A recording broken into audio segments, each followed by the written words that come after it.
Bonsoir. Dans un contexte politique national en pleine effervescence où les regards se tournent forcément vers la présidentielle annoncée pour le dernier trimestre de cette année, nous avons le plaisir d'accueillir une voix importante dans le jeu politique et démocratique de notre pays. Un acteur politique dont l'engagement ne passe pas inaperçu et à qui nous avons jugé qu'il est essentiel de donner la parole. Au-delà des apparences, notre ambition ce soir est de comprendre les motivations profondes et les convictions de notre invité. Nous nous proposons d'explorer en toute franchise avec lui son cheminement. Au-delà de ce cheminement, ses premiers pas qui ont sans doute mené à sa posture actuelle et à son ambition. Notre invité, au lendemain d'un congrès ordinaire de sa famille politique, est aussi ici pour nous parler en toute franchise en tant que candidat investi à la prochaine présidentielle très attendue dans notre pays. Madame, Monsieur, bonsoir et merci d'être au rendez-vous de cette nouvelle édition de votre magazine en toute franchise.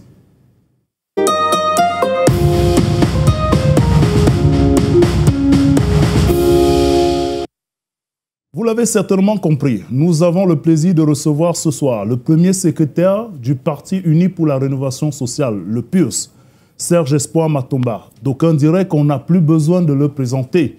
Il fait partie de cette jeune garde, on allait dire, peut-être jeune par rapport à son âge, mais une garde qui est déjà impliquée dans le champ politique depuis plus d'une décennie. Je parle sous le contrôle de notre invité que nous allons accueillir dans un instant. Il est avec nous ce soir. Il a accepté au lendemain de ce congrès, nous le disions d'entrée, extraordinaire, le troisième du genre, du côté de Yaoundé et de sa famille politique, de venir répondre à quelques-unes de nos préoccupations et certainement les vôtres, mais surtout en toute franchise. Serge Espoir Matomba, merci d'avoir accepté notre sollicitation ce soir. Bonsoir, M. Ndobo, et bonsoir à tous vos téléspectateurs et à tous ces millions de personnes qui nous regardent. Comment on devrait vous recevoir ce soir? Le premier secrétaire national du PURS ou le candidat d'avance déclaré à la présidentielle attendue au Cameroun cette année? Écoutez, vous savez, j'ai pu bénéficier de la confiance des camarades pour continuer à exercer comme premier secrétaire du PURS, donc je suis le premier secrétaire du PURS. Et à côté de cela, j'ai bénéficié aussi du soutien et des camarades pour représenter le parti à l'élection présidentielle. Donc je suis évidemment celui qui a été choisi et investi comme candidat pour le compte du PURS à l'élection présidentielle 2025. On en parlera tout à l'heure, notamment de ce congrès qui a fait courir beaucoup de monde. On a quelques images qu'on verra tout à l'heure du côté de Yaoundé. Et puis, quand on parle de Serge Espoir Matomba, on a envie de faire une description. Certains nous disent c'est un jeune. Lorsqu'on regarde le parcours et l'implication sur le champ politique, on a envie de dire c'est un vieux jeune. Et puis finalement, on se dit, est-ce qu'il a bénéficié d'une manne du ciel, une cuillère en argent pour avoir ce que quelques-uns considèrent comme, entre guillemets, un parcours facile? Serge Espoir Matomba, qu'on annonce étant homme d'affaires à l'âge de 17 ans, aujourd'hui premier secrétaire du PURS, on le voit homme d'affaires avec un certain nombre d'investissements, autant sur le plan médiatique que dans la négo, et bien d'autres. Qu'est-ce qui fait courir Serge Espoir Matomba? Alors, c'est l'envie d'aider, l'envie d'apporter des solutions aux problèmes qui minent notre société en général. Vous savez, quand vous êtes passionné par l'être humain, vous ne pouvez pas dormir sachant que vous n'avez rien fait pour l'être humain. En réalité, c'est cette passion qui va au-delà, n'est-ce pas, de ma petite personne, qui m'anime au quotidien et qui me dit, avec cette voix que j'entends toujours, tu as quelque chose à faire pour les autres. Tu as quelque chose à faire pour la nation. Tu as quelque chose à faire pour l'Afrique. Vous voyez, avec cette voix, on a l'envie d'éviter de croiser les bras. Ou alors de nous asseoir en nous disant, non, essayons d'observer comme les autres l'évolution du monde, l'évolution de notre pays, l'évolution de l'Afrique. On se dit, non, on est un acteur. Et quand on est un acteur, on s'implique. Oui, je vais peut-être vous aider avec quelques... J'avais 28 ans quand on créait le PURS, c'est-à-dire que, comme j'aime le dire, j'avais toutes mes dents à 28 ans. Ce n'était pas donné, M. Ndobo, surtout dans un pays comme le nôtre, dans lequel il était difficile, voire impossible, de voir les jeunes parler de politique. Combien d'années ça dure? Je veux dire, l'aventure avec le PURS. 15 ans. 15 ans. 15 ans officiellement, en mai, le 14 mai 2025, on aura 15 ans d'existence officiellement. Mais il faut dire que la gestation du PURS, nous commençons à travailler en 2008, octobre 2008, plus précisément le 25 octobre 2008. Donc vous pouvez comprendre que l'aventure avec le PURS va au-delà de 15 ans. On peut sans doute parler de 16 à 17 ans. Alors, Serge Espoir Matomba se décline comme un homme de service et pourtant un opérateur économique. Et quand on parle d'affaires, c'est le business. Il n'y a pas que le service, il y a le profit et l'intérêt. Mais bien évidemment, M. Ndobo, c'est pour cette raison que vous n'allez pas voir Serge Espoir Matomba sous une autre tenue. Si je prends le côté entrepreneuriat, vous allez vous rendre compte d'une chose, M. Ndobo. Heureusement que vous êtes un témoin vivant de ces choses. Serge Espoir Matomba, dans l'investissement privé, ne fait pas des bénéfices à outrance.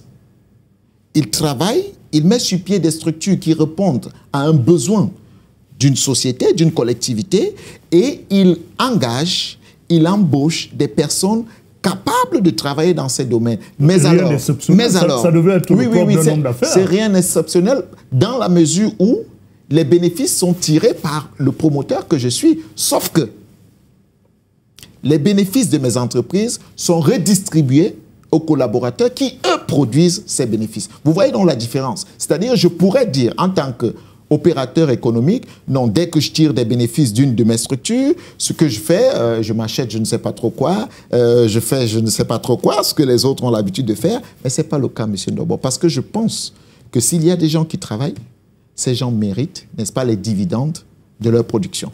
Et je redistribue donc ce qui entre comme pouvant être ce que vous pouvez appeler les bénéfices. Alors quand on vous entend parler comme ça, on a envie de dire, c'est comme avec un bâton magique. On investit, ça rapporte, on ne s'imagine pas les difficultés. Non. Il y a sans doute... Écoutez, il y a énormément de difficultés, surtout dans le contexte, dans l'environnement dans lequel on évolue, qui est le Cameroun. Pour mes structures qui sont au Cameroun, je peux vous garantir que rien n'est facile. Il y a énormément de difficultés, mais la détermination que nous avons nous pousse à transcender toutes les difficultés, à nous dire ce ne sont que des petits obstacles et nous avons l'obligation de réussir face à ces obstacles, en attendant bien évidemment que l'environnement puisse évoluer, puisse changer pour que chaque Camerounais puisse être épanoui à partir du métier de choix qu'il a fait. Quel type de leader vous pensez être sur le plan entrepreneurial et même politique? Celui qui a une vision et qui, après consultation, n'est-ce pas, des uns et des autres, après vérification de la faisabilité des objectifs pour l'atteinte de la vision, met en pratique. C'est ce type de leader que je voudrais être. Je ne voudrais pas, monsieur Ndobo, être considéré comme un messie. C'est d'ailleurs pour cette raison que vous allez voir mes sorties ou alors mes actions. Il y a un mot qui est généralement invité, le jeu. Je dis toujours nous. Parce que je pense que seul, je ne pourrais pas arriver. Mais ensemble, nous pourrons le faire. Même quand j'ai une idée qui s'apparenterait à quelque chose de magnifique, d'incroyable, je partage avec certaines personnes. Et je me dis, leur avis aussi compte. C'est pour cette raison, M. Ndobo, que même dans l'entrepreneuriat politique, vous savez, il y a quelque chose d'essentiel que nous avons découvert au sein de notre formation politique. Lorsque nous concordons, nous écrivons des projets pour la nation. Ce que nous faisons généralement, c'est que nous allons sur le terrain rencontrer les citoyens, que ce soit au niveau national ou au niveau international, nous leur disons ce que nous allons faire du Cameroun. Nous leur disons ce que nous allons faire de l'Afrique. Nous leur disons ce que nous ferons du monde, si vous voulez. Pour rester dans le cadre du Cameroun, nous leur disons, voilà ce que nous ferons dans 5 ans, dans 1 an, dans 3 mois, dans 10 mois. Mais ce que nous ne faisons pas, M. Ndobo, c'est que nous ne consultons pas ces derniers si les projets que nous avons sont adaptés à leur réalité. C'est-à-dire, nous restons à Douala ou à Yaoundé, nous écrivons des projets, nous nous disons, dans l'extrême nord, voilà ce que nous allons faire. Dans la Damawa, voilà ce que nous allons faire. Dans le nord-ouest, voilà ce que nous allons faire. Nous ne nous préoccupons pas de savoir si les populations du littoral, de l'est, du centre, les projets que nous avons pensés vont en droite ligne avec les réalités de l'environnement dans lequel ils évoluent. Alors, nous avons donc essayé de faire des choses différemment. Et dans notre leadership, nous sommes allés vers les populations. Nous nous sommes dit, il faut écouter les populations, même si nous avons des idées de développement qui pourraient être les meilleures selon nous pour les différentes contrées et pour la nation. Écoutons quand même les Camerounais. Qu'est-ce qu'ils pensent de leur localité? Qu'est-ce qu'ils pensent du pays? Mais monsieur Ndobo, vous serez surpris. Les Camerounais ont des solutions aux problèmes du pays. Parce que lorsque nous avons donc lancé, je pense que vous avez participé, si j'ai bonne mémoire, au dîner de presse que nous avons organisé, où nous annoncions le lancement du débat autour du développement social et économique du pays, nous avons fait le tour du Cameroun en discutant avec les Camerounais, pas en leur disant ce que nous allons faire, mais en écoutant les Camerounais. Vous savez, c'était assez magnifique, pour une fois, d'arriver, au lieu de parler, on posait la question aux Camerounais, comment vous pensez le développement du Cameroun? Sur le plan social, sur le plan économique, comment vous le pensez de votre localité? Il fallait écouter des réponses. Vous aviez la chair de poule lorsque vous écoutiez les Camerounais parler des problèmes et des solutions de leur localité. Alors, et je peux vous rassurer, oui. Monsieur Ndobo, c'est ce type de leadership que nous voulons et que nous sommes en train d'implémenter. C'est-à-dire, quand on parle de la politique participative, c'est cela.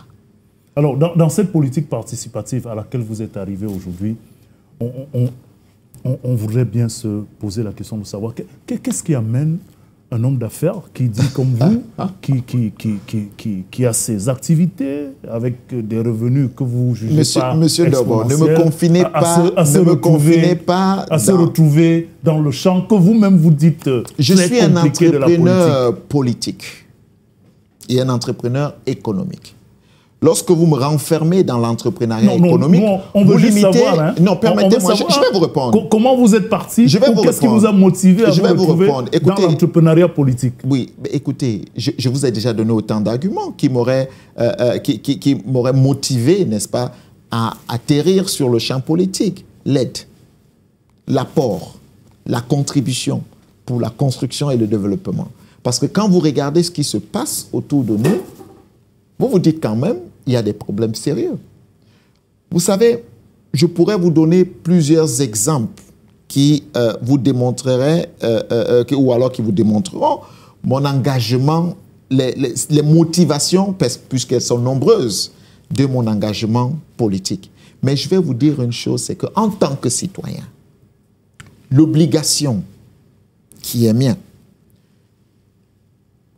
m'amène à ne pas croiser les bras lorsque je fais face ou alors lorsque je vois des injustices. Lorsque je vois la mauvaise distribution, n'est-ce pas, des ressources de notre pays.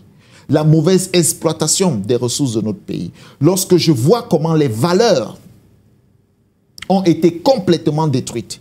Lorsque je constate que nous ne sommes pas sortis de l'auberge parce que nous ne sommes pas encore un pays totalement indépendant. Parce qu'on nous a brandi une sorte d'indépendance, on nous a dit vous êtes un État souverain et pourtant nous ne le sommes pas. Je ne saurais me réserver, je ne saurais rester tranquille en me disant je vais prospérer peut-être dans un autre domaine que celui de la politique, encore que dans la politique on ne prospère pas parce qu'on est là pour servir et même dans le domaine entrepreneuriat économique, Monsieur Ndobo, je suis là aussi pour servir.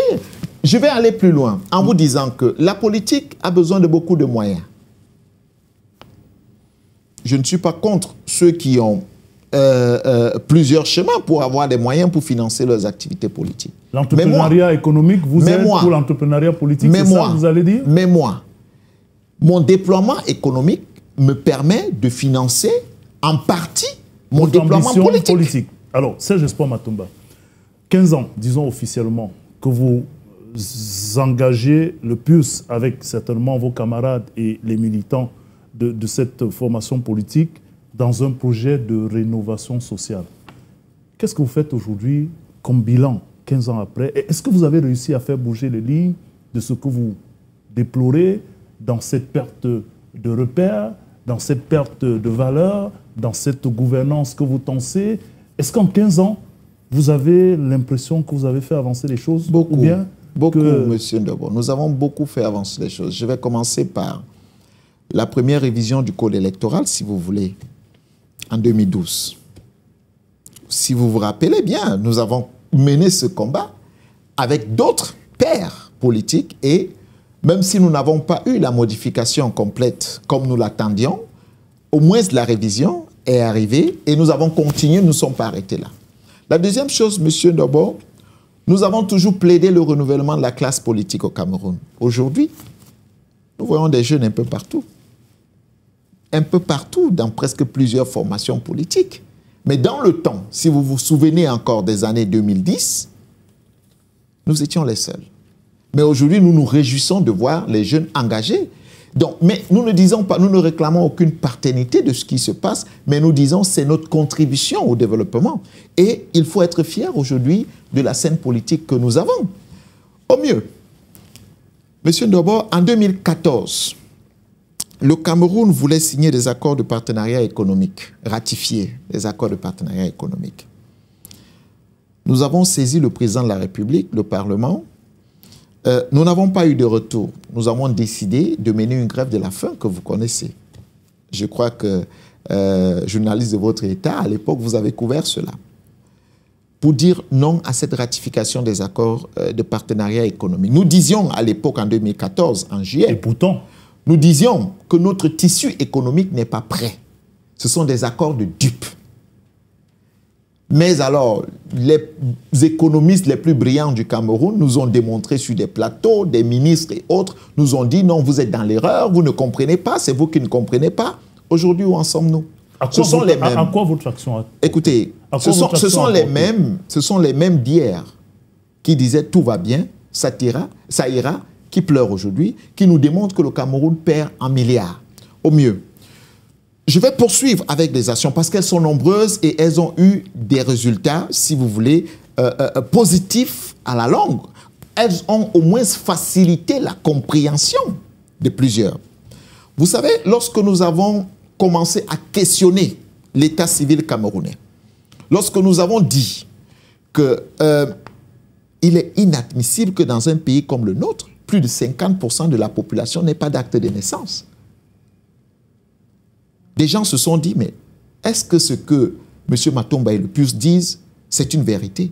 Mais vérification faite, plusieurs ont compris qu'effectivement, ça a amené pas mal de choses, parmi lesquelles certaines réformes dans l'état civil, même si elles sont minimes et infimes, elles ont quand même... Il y a eu un débat autour, et j'ai encore souvenance de certaines personnes, je dirais même certaines personnes du parti au pouvoir, qui nous ont approchés pour essayer de comprendre ce que nous disions quand nous parlions de réforme de l'état civil. Au mieux, Monsieur Ndebo, rappelez-vous, nous avons questionné l'histoire du Cameroun. Nous avons insisté dessus en disant notre pays souffre de la méconnaissance de son histoire. Nos enfants souffrent de la méconnaissance de l'histoire du Cameroun. Nous avons insisté sur l'histoire du Cameroun. Vous savez ce que ça a produit plus tard? Il y a eu une commission qui a été créée pour réécrire l'histoire du Cameroun. Bon, elle a eu une seule assise jusqu'à aujourd'hui. C'était pas une initiative exclusive camerounaise? C'était une initiative camerounaise. Je ne parle pas de l'histoire de Macron. Avec, Non, je ne parle pas de Macron. Je parle d'autre chose. Lorsque nous avons insisté que l'histoire du Cameroun n'est pas connue par les Camerounais et n'est déjà pas écrite par les Camerounais. Vous savez qu'il y a un décret qui a été de création d'une sorte de commission pour la réécriture de l'histoire du Cameroun où on a mis pas mal d'historiens et de scientifiques. Il y a eu une seule assise et plus rien. Nous avons mené plusieurs batailles, parmi lesquelles, si je pourrais, je vais essayer d'éviter de citer toutes les batailles, mais je reviens sur l'une des dernières, le carburant. Oui. Lorsqu'il y a eu à répétition les crises, les annonces de pénurie de carburant, nous avons fait une sortie pour démontrer toute la mafia qu'il y avait autour. Il y avait 3 gros marketeurs, chez qui tous les Camerounais, les marketeurs camerounais étaient obligés d'acheter du carburant qui était des Français. Et ces derniers étaient choisis par le ministère. Donc, vous voyez, lorsque nous avons dénoncé et fait des propositions, M. Ndobo, est-ce que vous savez que 2 jours plus tard, il y a eu un décret présidentiel qui autorisait les Camerounais à aller chercher le pétrole où ils veulent. Et aujourd'hui, on ne parle plus de pénurie de pétrole au Cameroun. Donc, je pourrais vous citer plusieurs et vous verrez qu'il y a toujours eu, parce que nous menons des combats justes. Mais nous sommes encore plus loin. Lorsque nous avons commencé à parler de la nationalisation des entreprises au Cameroun, vous savez ce qui se passait au port autonome de Douala. Je ne vais pas revenir dessus. Et même si nous ne sommes pas du même bord politique, il faut quand même apprécier le courage du DG qui est aujourd'hui et qui démontre, qui renforce nos positions, nous qui pensons qu'il faut nationaliser des entreprises de souveraineté. Il démontre par les résultats que ça vaut la peine de nationaliser. Donc, nous avons poursuivi avec Eneo et bien d'autres. Donc, c'est pour dire que, va continuer, monsieur Ndobo, vous voyez qu'il y a plusieurs, mais je ne saurais éviter la crise dans le nord-ouest et le sud-ouest. On y reviendra. On a à peine 1 heure de temps. Le temps pour nous de vous proposer le premier arrêt traditionnel de cet entretien en toute franchise avec le concours de la réalisation. On va suivre ce reportage et tout juste derrière, on va continuer cet entretien. Nous savons que vous avez énormément de choses à dire, mais nous n'avons que 52 minutes, malheureusement.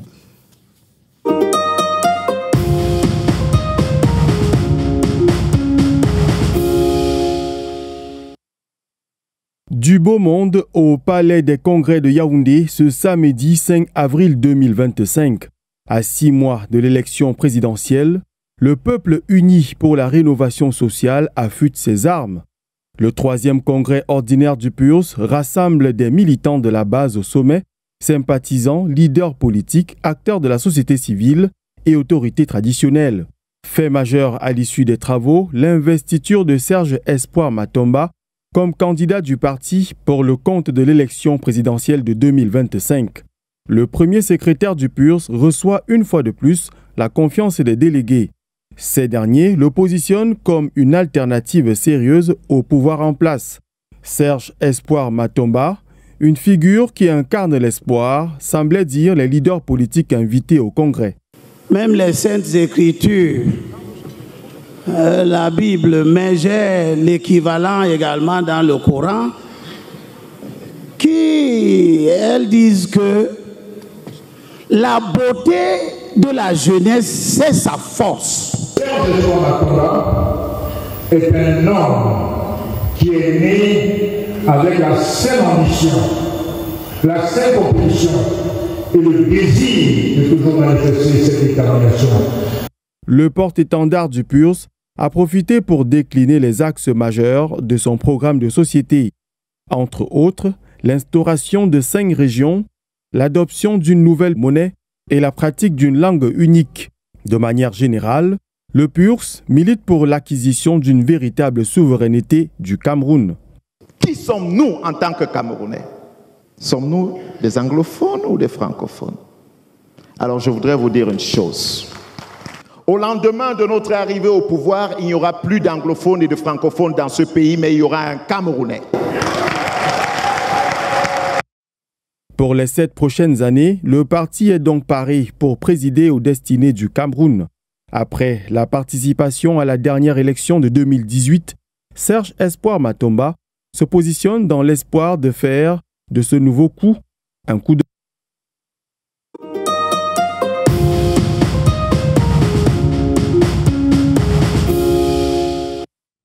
Retour sur ce plateau après ce reportage en compagnie du premier secrétaire du Parti uni pour la rénovation sociale, Serge Espoir Matomba. Nous l'avons suivi. Ce reportage de Cédric Tachako revient donc sur ce congrès ordinaire qui vous a bien évidemment vu recevoir l'investiture de vos camarades pour la présidentielle prochaine. Lorsqu'on regarde ces images, Serge Espoir Matomba, il y avait grand monde au palais de congrès à Yaoundé. une mobilisation de façade ou une mobilisation effective de vos troupes? Comment est-ce qu'on doit comprendre ça? Il y avait beaucoup d'invités, de sympathisants, ou c'est le PURS qui a fait une démonstration de force? Écoutez, il faut déjà commencer par dire peuple uni pour la rénovation sociale. Oui. Ce n'est pas parti uni pour la rénovation sociale. Et oui. puis, il faut noter que, M. Ndobo, nous sommes un parti qui jouit d'une véritable implantation nationale. Et c'est le congrès du parti. On a eu quelques invités spéciaux que nous avons invités. Et en dehors des invités spéciaux, le reste, c'était des camarades, des militants, les délégués du parti. Il faut dire que tout le monde ne pouvait pas être présent. Tous les militants ne pouvaient pas être présents au palais de congrès. Mais les délégués ont pu faire le déplacement des 10 régions pour être là.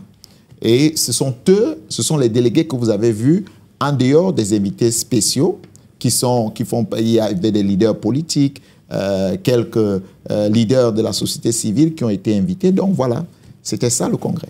Alors, comment ce congrès a-t-il renforcé le positionnement du PURS et peut-être même sa vision politique?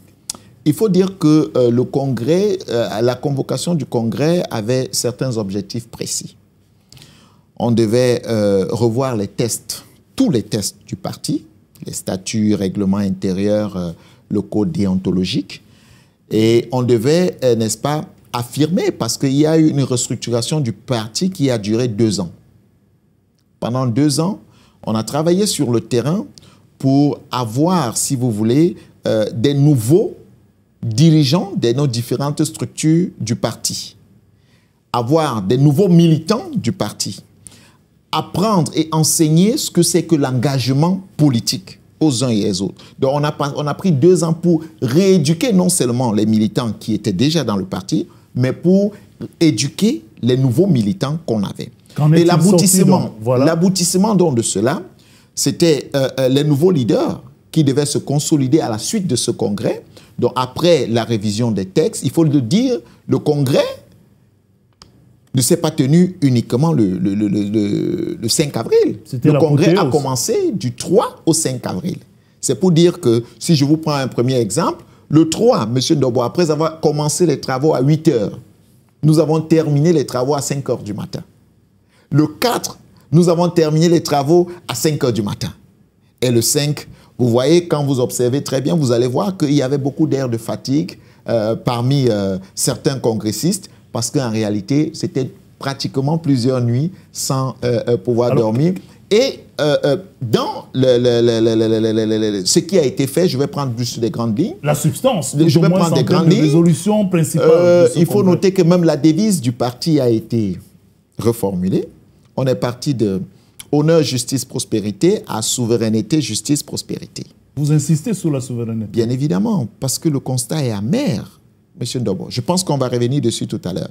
Le constat est amer et nous ne pouvons pas faire comme si tout va bien. Première résolution, changement de votre... Oui, entre autres. Donc, et aussi, les premiers secrétaires qui étaient premiers secrétaires d'unité, de fédération et de confédération ont changé de domination pour des coordonnateurs d'unité, coordonnateurs de fédération, coordonnateurs régional. Donc, il faut noter que désormais, au sein de notre formation politique, il y a un seul premier secrétaire, le premier secrétaire national. Donc, parce qu'avant, tous les autres étaient des premiers secrétaires conformément à l'entité, fédération, confédération ou unité. Et bien d'autres choses. Donc, je ne vais pas entrer dans le fond ici de tout ce qui a été fait au sein, n'est-ce pas, dans les tests. Maintenant, il y a eu les missions, l'investiture du candidat, qui faisait partie, n'est-ce pas, de l'ordre du jour de notre congrès. Et le candidat a reçu des missions. Et dans ces missions, vous avez la souveraineté qui revient. Dans la première mission est l'unité. Il faut unir les Camerounais. Pourquoi nous avons pensé que c'était nécessaire? Parce qu'en réalité, nous sommes de plus en plus divisés dans notre pays. Je ne parle pas uniquement de la crise qui se vit dans le nord-ouest et le sud-ouest et dans les autres parties du pays. Je parle même des relents tribalistes qui se vivent. Vous savez, on a fait un constat simple et amer. Je crois que vous avez été très jeune avant d'avoir l'âge que vous avez, M. Ndobo, maintenant. Il va de soi. Et à cette époque, à l'époque de votre tendre jeunesse, vous vous amusiez dans des quartiers avec vos camarades et autres, et vos amis du quartier. À cette époque-là, vous ne connaissiez pas qui appartient à quelle région du pays, le père de qui appartenait à quelle région. Ça existe encore au Cameroun, hein. On ne va quand même pas réduire, je veux dire, les dérives. Aujourd'hui, le débat sur la place publique est arrivé à ce niveau-là. On veut parler avec vous, on veut savoir de quelle région vous êtes. On veut coopérer avec vous, on veut savoir de quelle région. Vous voyez, c'est une dérive. Mais c'est fait à dessein. Nous diviser est un motif pour la conservation du pouvoir ou alors pour nous asservir. Je reviens, M. Ndobo. Donc, une des missions que le parti m'a confiée, c'est d'unir le Cameroun. C'est d'ailleurs pour cette raison que nous disons, à notre prise, au lendemain de notre prise du pouvoir, il n'y aura plus de Camerounais anglophones ni francophones dans ce pays. Nous allons avoir un seul profil de Camerounais. Le problème n'est pas que francophone, anglophone. Écoutez, je viens plus loin. C'est pour cette raison, parce que la crise, la division ne s'arrête pas, n'est pas qu'un problème d'anglophone ou francophone. Il y a une crise identitaire. C'est pour cette raison que l'une des deuxièmes missions, c'est l'identité. Monsieur Ndobo, aujourd'hui, si on vous pose la question, c'est quoi l'identité camerounaise? Comment vous allez répondre?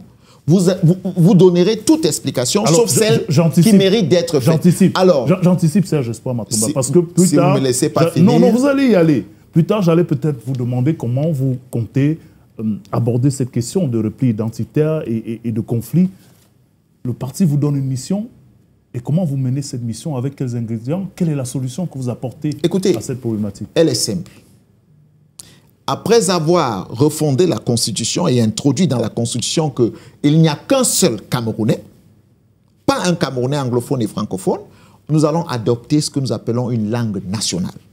Le français et l'anglais seront relégués au second plan. Nous adopterons une langue nationale. Parmi les 256 langues que vous avez au Cameroun, nous adopterons, monsieur Ndobo, nous adopterons une langue nationale qui sera la langue officielle, qui sera la langue administrative et qui sera la langue qui sera, n'est-ce pas, apprise dans notre système éducatif. Pourquoi, M. Ndobo? Vous savez, même si nous avons plus de 250 ethnies aujourd'hui, ça devrait être une force au lieu d'être un motif de division. Mais ces 250 ethnies ne sont pas l'identité camerounaise. Comment vous proposez donc cette identité? Comment vous le faites pour nos téléspectateurs? Comment vous faites pour, dans un lot de 256 langues potentielles, en choisir une qui fasse l'unanimité? Vous savez comment le français a été choisi en France? On va vous écouter. Donc, alors je vais vous expliquer très rapidement. François Ier, à l'époque, parce que le français, la France, on ne parlait pas le français. Le français est une des plus petites langues qui était parlée en France. Mais le français a plus de 500 000 langues. Mais François Ier a choisi le français. Et du français est venu même le nom de la France. Il a dit ce sera cette langue que nous parlerons en France. Et aujourd'hui, même comme il y a plusieurs langues en France, c'est le français qui est reconnu comme la langue officielle et qui est parlé. C'est le même procédé en Italie, où les Italiens parlent italien, en Italie, on parle l'italien, au Portugal, en Espagne et bien d'autres pays. Il n'y a que chez nous qu'on se met à se questionner comment on va se le faire. Écoutez, il y a deux façons de le faire. Nous pouvons choisir une langue. Et d'ailleurs, pour aller dans cette lancée, je devrais vous rappeler qu'en 1957, pendant la lutte de libération, nos dévanciers, les Oumniobe et autres, avaient choisi le Foufoudé pour en faire la langue nationale et officielle du Cameroun. En 1957. Vous voyez, à cette époque-là, la pensée, et il faut noter que nous sommes sur le même courant de pensée que nos dévanciers. C'est des pistes, là. Non, je suis en train de vous dire que c'est quelque chose de simple et faisable. Et nous allons le faire. C'est d'ailleurs pour cette raison que l'un de nos premiers chantiers, c'est la refondation de la Constitution. Parce que nous allons l'introduire dans la Constitution. Vous comprenez donc que ce n'est pas quelque chose d'aussi difficile. Si nous avions cela aujourd'hui, M.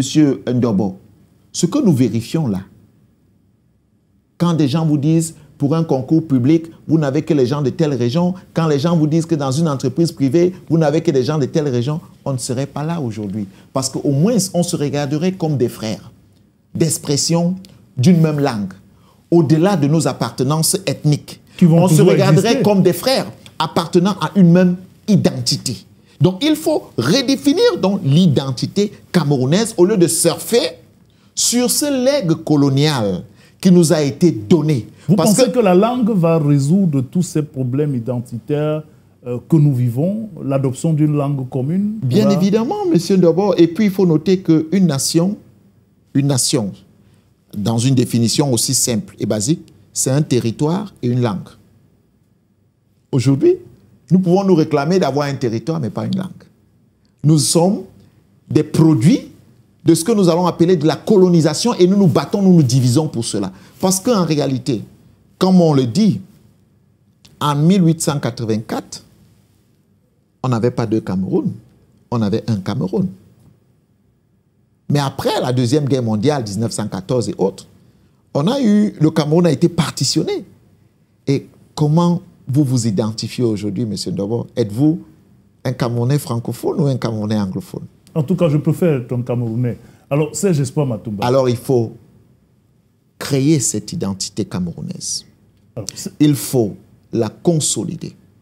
Il faut éviter ces langages qui nous permettent de nous diviser et nous unir. Je voudrais aujourd'hui et demain, lorsque je me retrouve au sud-ouest, lorsque je me retrouve dans le septentrion, lorsque je me retrouve dans le littoral, lorsque je suis dans le centre, dans l'est du pays, dans toutes les régions du pays, être identifié comme un Camerounais et non comme un Camerounais appartenant à telle région ou une autre. À une autre. Alors, dans les multiples missions, on s'imagine que le Congrès vous a donné, en tant qu'investi pour porter sa flamme lors de la présidentielle, on a certainement une perception du paysage politique, des enjeux et des acteurs de l'environnement politique. Est-ce que le PURS envisage des coalitions pour cette présidentielle ou pour le combat vers le pouvoir? Et comment est-ce que le PURS l'envisagerait? C'est quoi coalition? Des coalitions ou alors des mises en commun des forces avec d'autres formations politiques pour aller à la conquête du pouvoir? Vous savez, quand je vous pose la question, ce n'est pas parce que j'ignore ce que c'est que le mot. Ce n'est pas parce que je ne sais pas définir le mot. Donnez-nous votre perception. Mais je vais vous dire une chose. Je répondais aujourd'hui à un aîné, un de mes papas que j'ai vu au PK 18 aujourd'hui, qui disait, dans le temps, lorsque il y avait des adversaires au Cameroun, des adversaires qu'eux, ils estimaient, c'est un papa d'un certain âge, assez solide, ils s'unissaient pour combattre cet adversaire-là.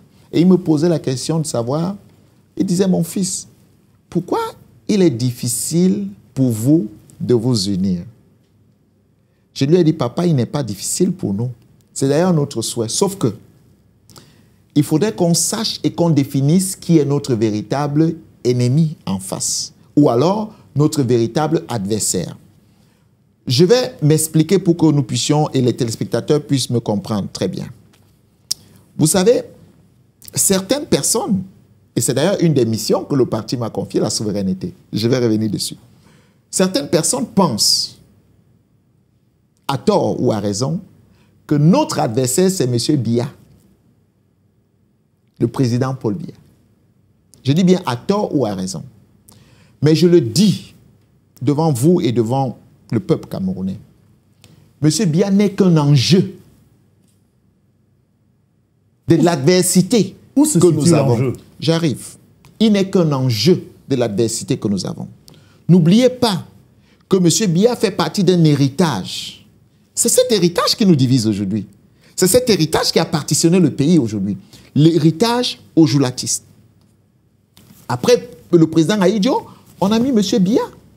Et le pays a été structuré, a été pensé pour servir des intérêts des autres. C'est pour cette raison que quand vous regardez notre pays, vous vous dites, mais pourquoi on a ce taux de chômage, même s'il y a du chômage un peu partout? Pourquoi ça ne va pas? Pourquoi les institutions ou alors les entités de souveraineté n'appartiennent pas au Cameroun? Pourquoi vous vous posez autant de questions? Et pourtant, la réponse se trouve dans l'obtention et l'affirmation de la véritable souveraineté de notre nation. Alors, ceux-là qui font partie du problème du Cameroun, qui ne sont pas que des Camerounais, qui ne sont pas que des gens du parti au pouvoir, qui ne sont pas que le président Paul Biya. Vous savez ce qu'ils font? Ils sont dans l'opposition camerounaise aussi. Pour certains, je vais vous faire tout de suite un petit... vous raconter une petite histoire qui va vous paraître très amusante, mais qui est une histoire à prendre au sérieux. Pendant les échéances de 2018, j'étais candidat, bien évidemment. Un soir, j'étais chez moi et puis mon téléphone sonne. On m'appelle, pour vous prendre l'exemple, on me dit « Ah, monsieur, c'est l'ambassadeur de France qui veut vous rencontrer. Est-ce que vous pouvez vous accepter de déjeuner avec lui ?» Déjeuner, je crois, dîner avec lui. Je dis « Est-ce qu'on peut vous rencontrer ?» Je dis « J'ai pas de souci. » On était au soir, n'est-ce pas, des élections. On n'avait pas encore, attention, validé les candidatures et autres, donc on était dans une période de pré-campagne, si vous voulez. Moi, ça ne posait aucun problème dans la mesure où les corps diplomatiques essayaient tant bien que mal de nous appeler, d'approcher plusieurs candidats, et puis j'essayais de comprendre pas mal de choses. Alors, monsieur Ndobo, je vais au déjeuner avec l'ambassadeur, et au sorti de là, quand je partais, il me dit « Monsieur Matomba, j'ai appris que vous serez à Paris, de passage à Paris, parce que vous allez en Allemagne. » Je dis « Effectivement. » Je dis, mais je ne vous ai pas donné cette information. Il dit, non, nous, on sait tout. On sait tout. Monsieur Ndobo, quand j'arrive à Paris, de passage, étant encore à l'aéroport, mon téléphone sonne. Bonjour, monsieur Matomba, on vous appelle du Quai d'Orsay, c'est-à-dire le ministère des Affaires étrangères. Des Affaires étrangères. Le ministre Le Drian souhaiterait vous recevoir demain à 16h. Je dis, qu'est-ce que je perds en y allant? J'étais avec mon staff et je suis reçu par le ministre Le Drian le lendemain à 16h, durant 2 heures de temps. Monsieur Matomba, comment vous entrevoyez la coopération entre le Cameroun et la France? Je ne dirais pas que mes réponses étaient dures, mais elles étaient claires. Et il était aussi évident qu'au sorti de là, ils avaient compris que je ne pouvais pas être un bon allié. Quel est donc mais ce que je veux dire par là, c'est que dans ce qui se présente aujourd'hui comme l'opposition camerounaise, plusieurs sont des agents, je suis désolé de le dire, des forces étrangères. Même si nous avons, M. Biya a fait partie, il n'y a pas que M. Biya, c'est tout un système que nous devons renverser. C'est pour cette raison que M. Ndobo, je vais vous prendre un exemple pour sortir.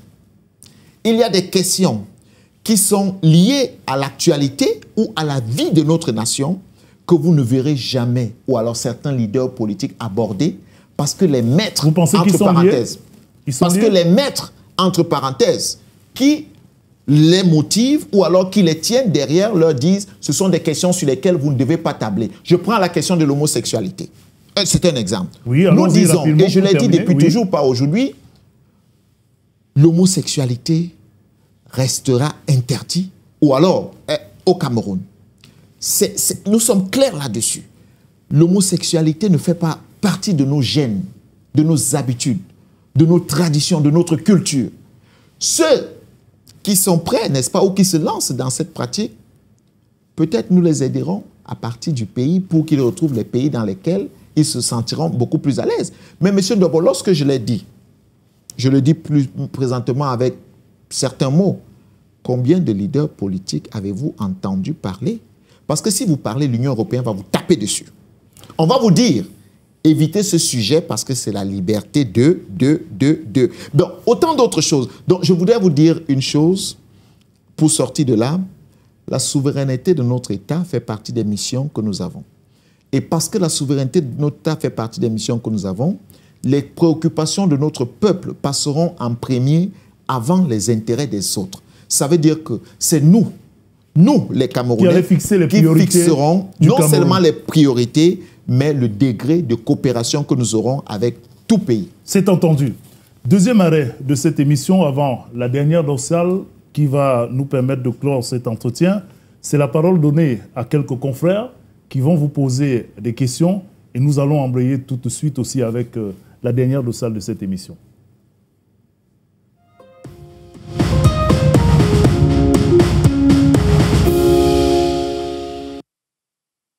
Bonsoir, président Serge Espoir Matomba. Si au lendemain de l'élection présidentielle, vous êtes porté à la tête de l'État, que ferez-vous pour résoudre de manière pérenne et concrète le problème du chômage au Cameroun et comment ferez-vous pour relever le pouvoir d'achat de vos compatriotes? Espoir Matomba, bonsoir. Alors, je voudrais savoir, vous avez annoncé que vous allez réduire, si vous êtes chef de l'État, réduire les régions du Cameroun de 10 à 5.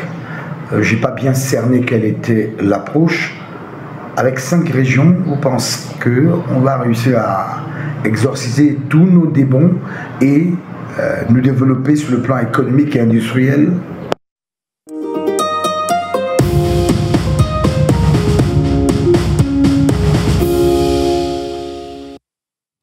Alors, retour sur ce plateau, 2 confrères. C'est une tradition, vous pose des préoccupations.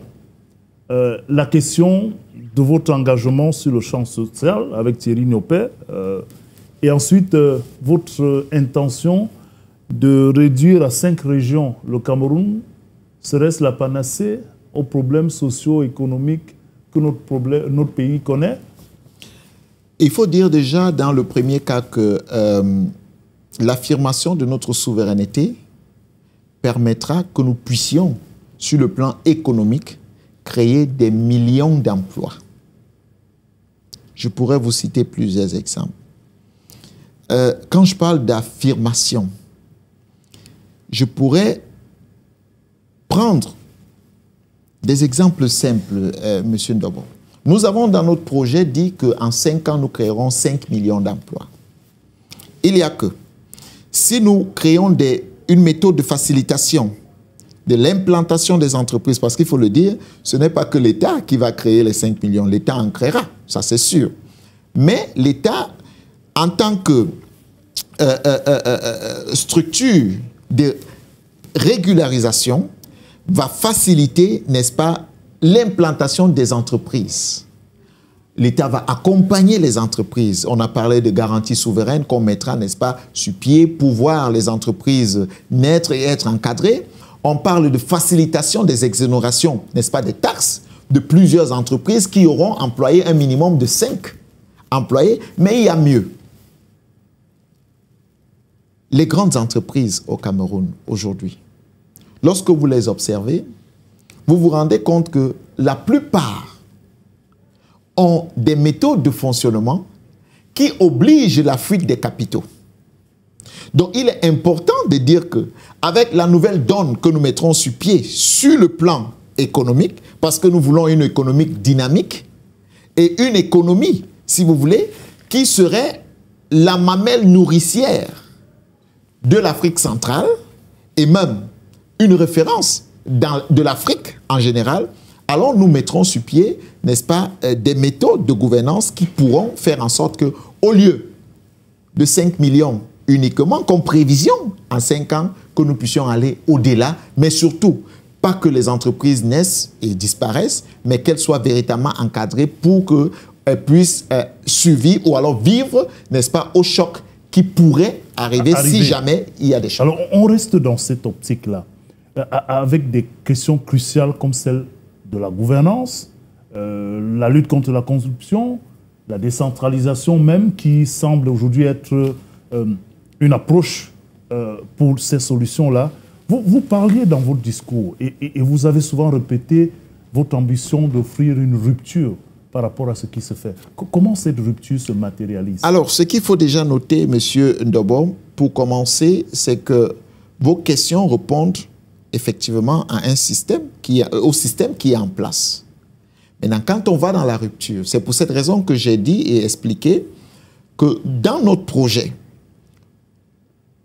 le premier élément que nous avons à faire, c'est la modification, la réécriture de la Constitution. Pourquoi? Vous allez comprendre dans l'explication que je vais donner. Les structures actuelles, les structures de fonctionnement ont été mises en place pour servir les intérêts des autres. Alors, dans la réécriture de la Constitution, on va redéfinir le mode de fonctionnement de notre pays, qui forcément ne répondra pas au mode de fonctionnement que nous avons maintenant. C'est pour cette raison qu'il sera difficile, je le dis encore, je ne dis pas impossible, mais il sera difficile que nous puissions tomber dans les travers de la corruption qui deviendra encore systémique. Donc, il faut noter que ce que nous comptons faire dans la nouvelle donne, c'est une rupture complètement avec les pratiques actuelles. Vous avez, dans le fonctionnement aujourd'hui, en ce qui concerne les structures gouvernementales, une soixantaine de ministères dont on ne sait pas véritablement le rôle.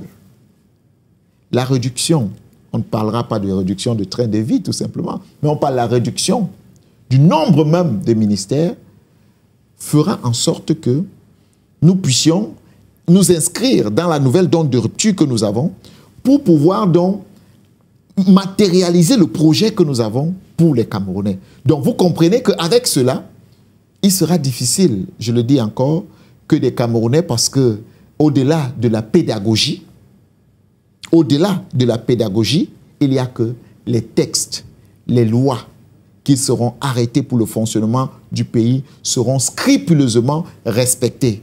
La tolérance administrative sera remise à zéro. Très bien. Pour dire que le Camerounais, le Cameroun pourra vivre des règles et des textes que nous allons arrêter. En attendant que cela n'arrive, il y a des chantiers prioritaires. Et d'ailleurs, dans votre programme, vous parlez de rénovation sociale. Et dans cette rénovation sociale, on s'imagine bien que la place de la jeunesse, vous avez fait l'expérience en tant que jeune dans le monde de l'entrepreneuriat et dans l'entrepreneuriat politique, chose qui n'est pas facile, vous l'avez dit.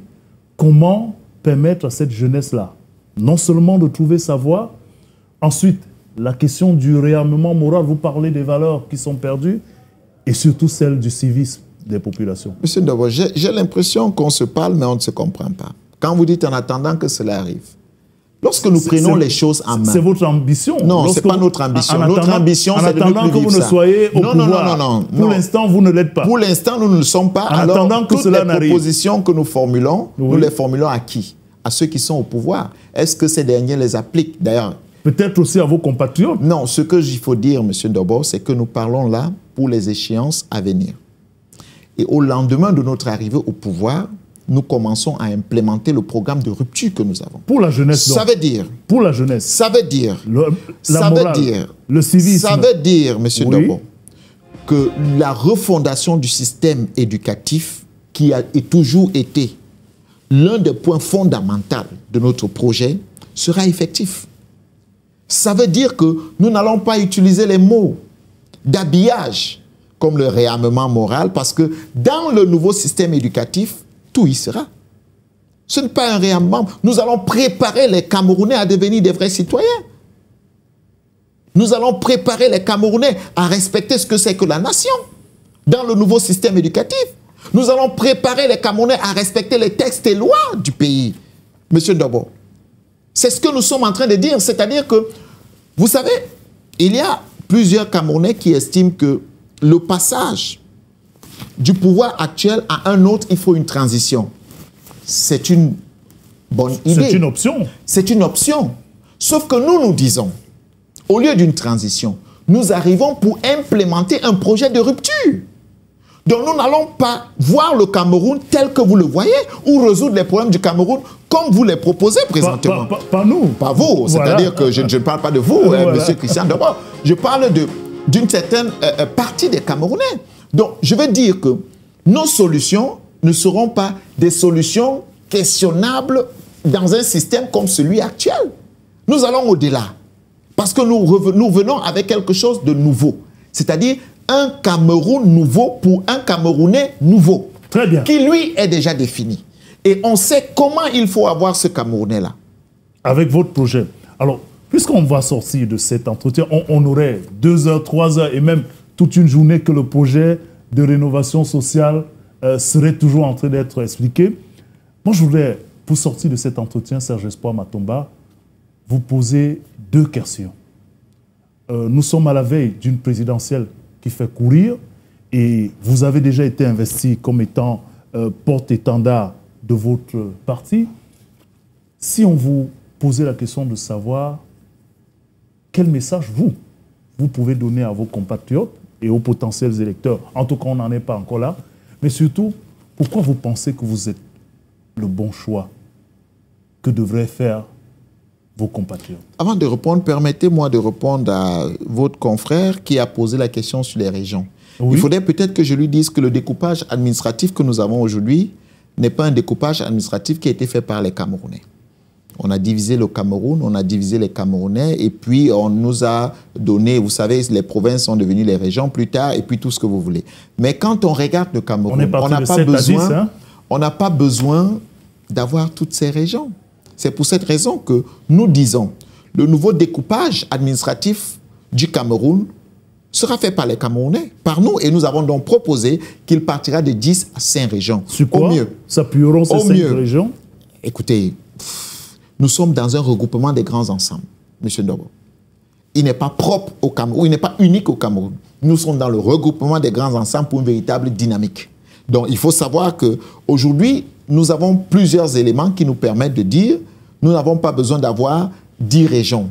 5 suffiront et elles n'empêcheront pas que nous puissions implémenter ce que nous avons toujours eu de cher, qu'est la décentralisation, mais cette fois, ce sera la décentralisation à notre manière. Maintenant, pour répondre à votre question. Et on va terminer par là. Je pense que je suis le bon choix. Pour la simple raison que je suis là pour servir. Et non me servir.